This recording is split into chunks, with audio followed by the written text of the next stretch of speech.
I am Tobias. My Chinese name is Go悅. I am from Belgium, and I've been living in China for about 8 years over a period of 15. And I'm mainly a musician, playing a lot of concerts, a lot of instruments, and I also make short videos. Before I went, I didn't know much about China. I just knew there was a country called China with a lot of people living there. And then in 2008, I had the opportunity to fly there and play with a band in Shanghai. So when my teacher called me, it's like, do you want to go to China? I was like, oh yeah, sure, let's go. And yeah, it changed my side of China.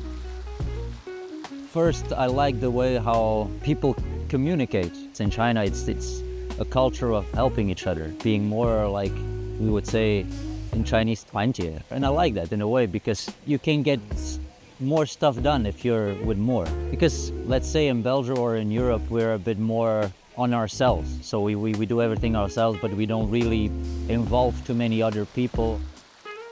Then food, of course. Food is so much more colorful, I would say, in China. So many more tastes than here, because it's a big country. So wherever you go, you will have another kind of cuisine. They might use the same ingredients, but they make it differently. Plus, it's a culture of food.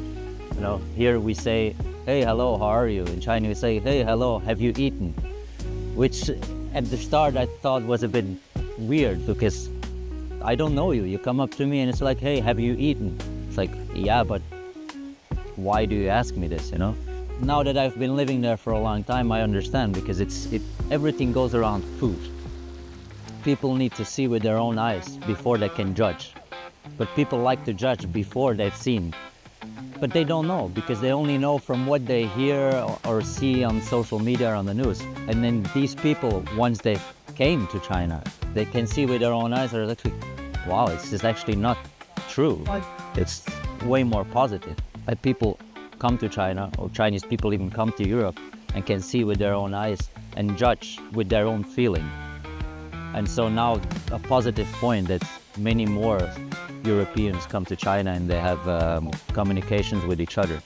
And that's a bit what I try to do also with my music and my movies. With my music, what I do often is I bring Belgian or European artists that have not been to Asia or to China, and I will organize tours with them in China so they can know how about China is and they can perform there. And I always try to do the same with Chinese musicians to make more bridges between China and Europe. The latest was like in May. I had a very famous Belgian jazz organ player who I brought to China to do a tour. And his first impression, or his first thing he said with me after 1 or 2 concerts. Ik vond het vooral ook heel fascinerend dat er zo'n jong publiek van onze muziek houdt. Dat kunnen ze in België een iets gaan leren. Echt, en veel enthousiasme en lekker eten. Die speciale keukens allemaal.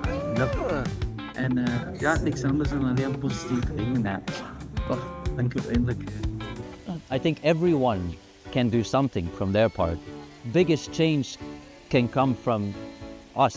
What I do is, what I've said before, I try to make connections, bridges between musicians, because I'm a musician. Try to be open and meet with people from different places. What I do is, where I go, I will always make a little vlog or something and send it into the world. So people who don't have the opportunity or the chance to go see with their own eyes, they can see it through my eyes. Or people who are not willing, well, maybe they might see my video and it's like, oh, but actually it looks very nice. And they might have the冲动 to go for themselves. It would be nice if Chinese people could also come to Europe visa-free. This is my wish, if we can do that, yeah. Might make things much easier.